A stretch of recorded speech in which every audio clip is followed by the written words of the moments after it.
السلام علیکم ورحمۃ اللہ وبرکاتہ۔ میرے انتہائی واجب الاحترام حضرات سامعین محترم،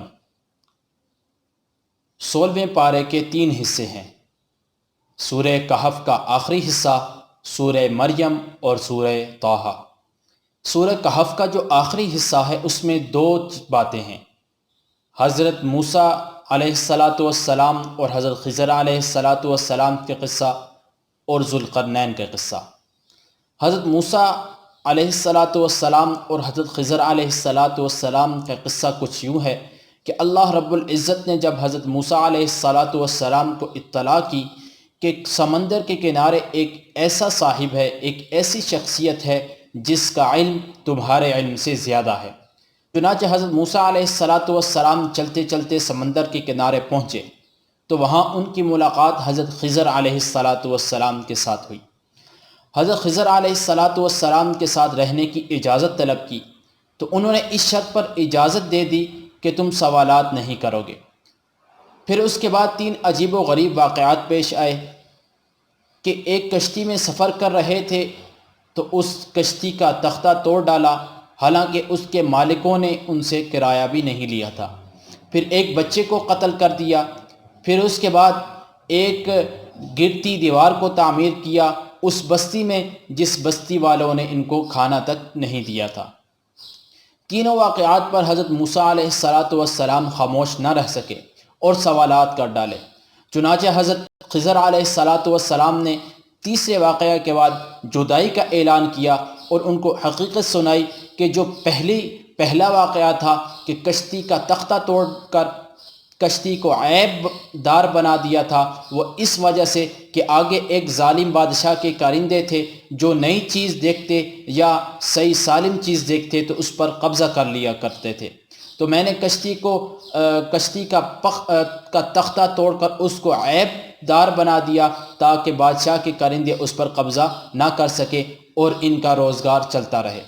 دوسرا جو میں نے بچے کو قتل کیا وہ اس وجہ سے کہ اللہ رب العزت نے مجھے بتلا دیا تھا کہ یہ بچہ بڑا ہو کر عنقریب والدین کے لیے فتنہ بن جاتا اور جو والدین کو کفر تک لے جاتا، چنانچہ اس کو قتل کیا اور اللہ رب العزت اس کے مقابلے میں ان کو باکردار اور نیک صالح اولاد عطا فرمائیں گے۔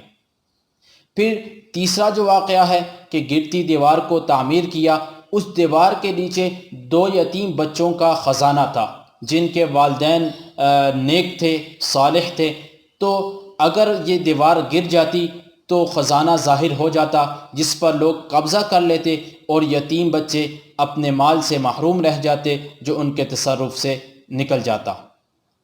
پھر ذوالقرنین کا قصہ ہے کہ وہ ایک زبردست اور جاہ و جلال والا بادشاہ تھا جس کی حکومت مشرق سے مغرب تک تھی۔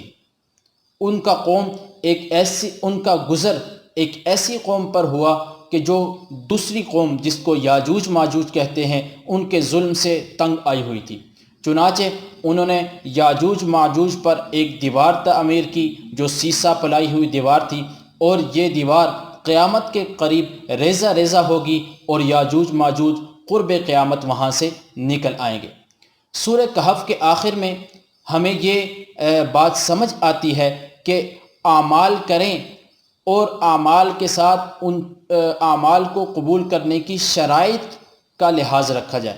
اگر اعمال کریں گے، اعمال کو قبول کرنے والی شرائط کا لحاظ نہیں رکھیں گے تو اعمال قبول نہیں ہوں گے۔ اعمال کو قبول کرنے کی 3 شرائط ہیں، عقیدہ درست ہو، نیت درست ہو اور عمل سنت کے مطابق ہو۔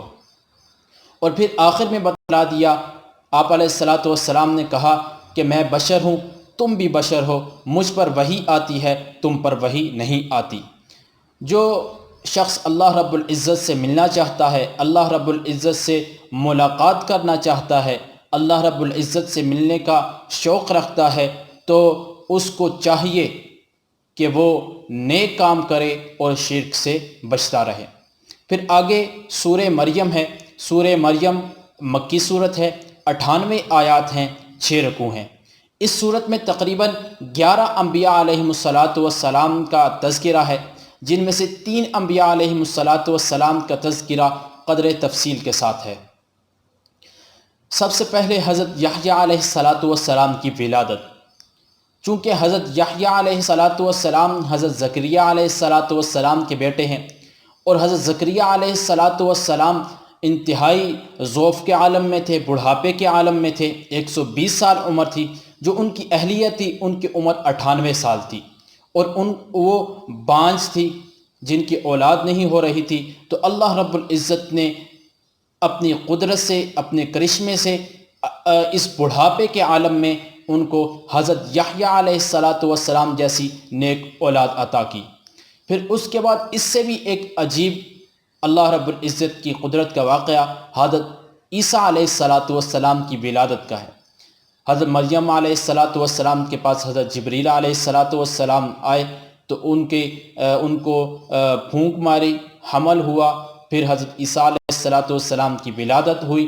تو حضرت عیسیٰ علیہ السلام کی ولادت بغیر باپ کے ہوئی۔ ان کی والدہ باکرہ تھی، اس کے باوجود اللہ رب العزت نے بغیر باپ کے حضرت عیسیٰ علیہ السلام کو پیدا کیا۔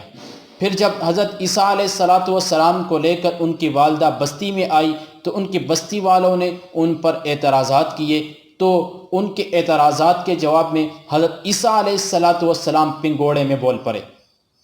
تو یہ بھی اللہ رب العزت کی قدرت کی نشانی تھی، قدرت کا کرشمہ تھا۔ اس کے بعد حضرت ابراہیم علیہ السلام کا اپنے والد کو دعوت دینے کا قصہ ہے کہ ان کے والد وہ مشرک تھے، بت پرست تھے، بت بنایا کرتے تھے۔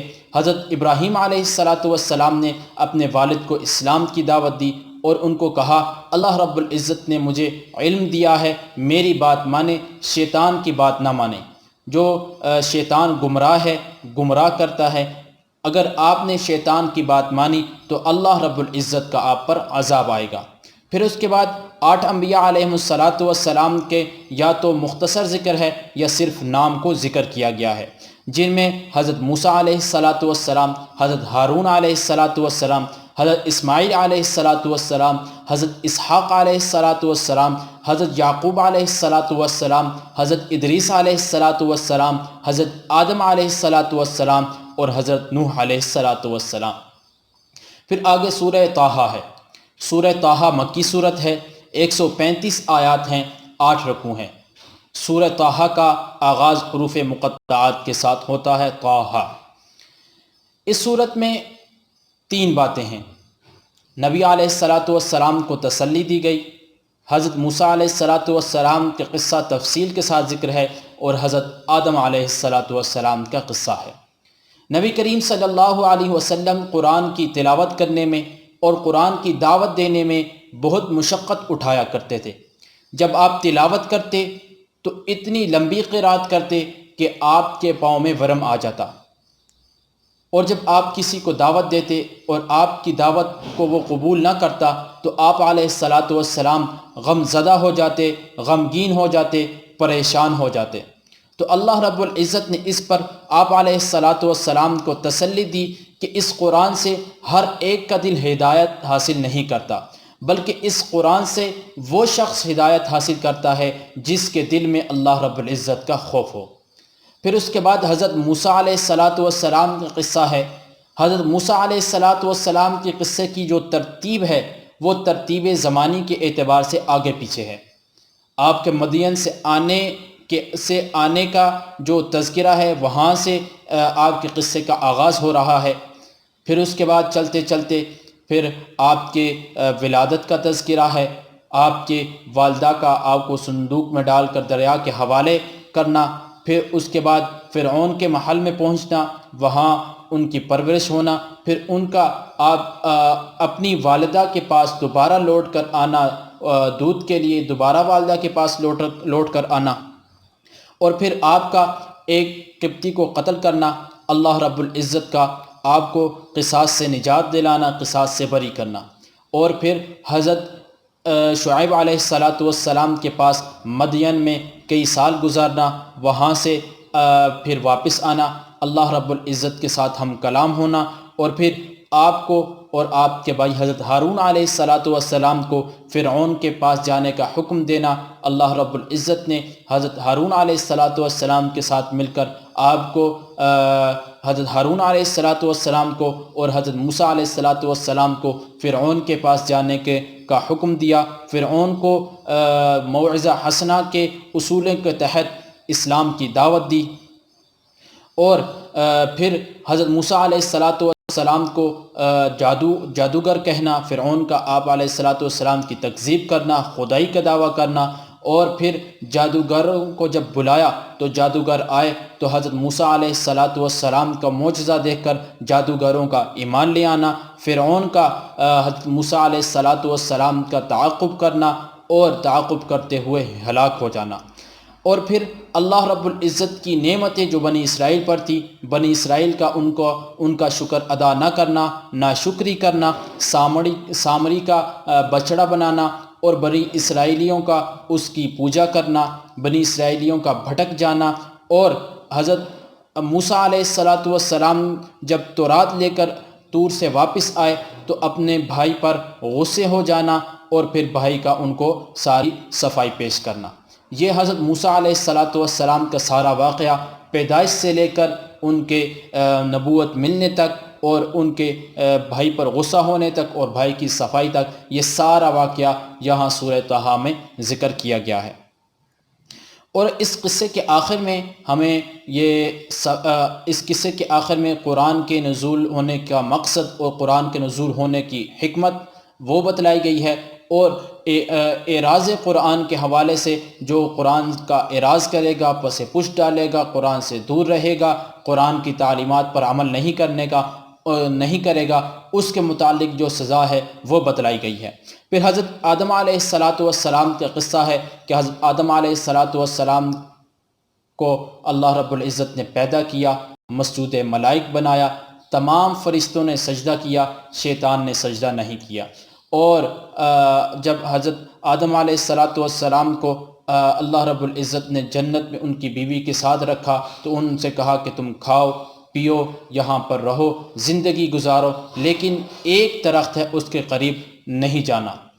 تو شیطان کے بہکاوے میں آ کر حضرت آدم علیہ السلام اس درخت سے انہوں نے کوئی پھل کھا لیا، پھر اس پر اللہ رب العزت نے ان کو زمین پر بھیج دیا، اور پھر حضرت آدم علیہ السلام نے اللہ رب العزت سے معافی مانگی تو حضرت آدم علیہ السلام کو اللہ رب العزت نے معاف کر دیا۔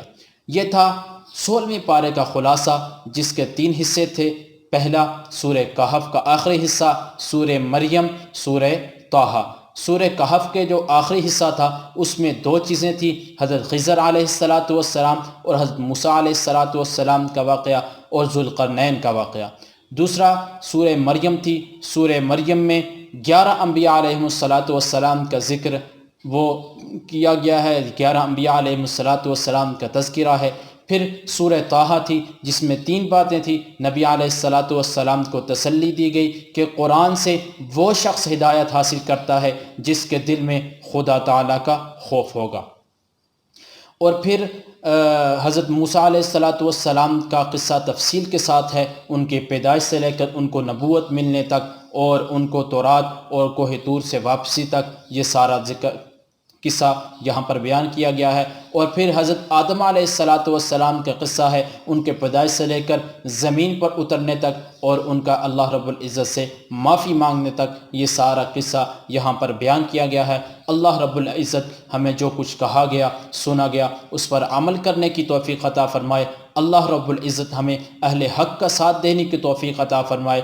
اللہ رب العزت ہمیں اعمال ٹھیک کرنے کی، عقیدہ ٹھیک کرنے کی، اعمال سنت کے مطابق کرنے کی توفیق عطا فرمائے، اہل حق کا ساتھ دینے کی اور باطل کا مقابلہ کرنے کی توفیق عطا فرمائے۔ وآخر دعوانا ان الحمد للہ رب العالمین۔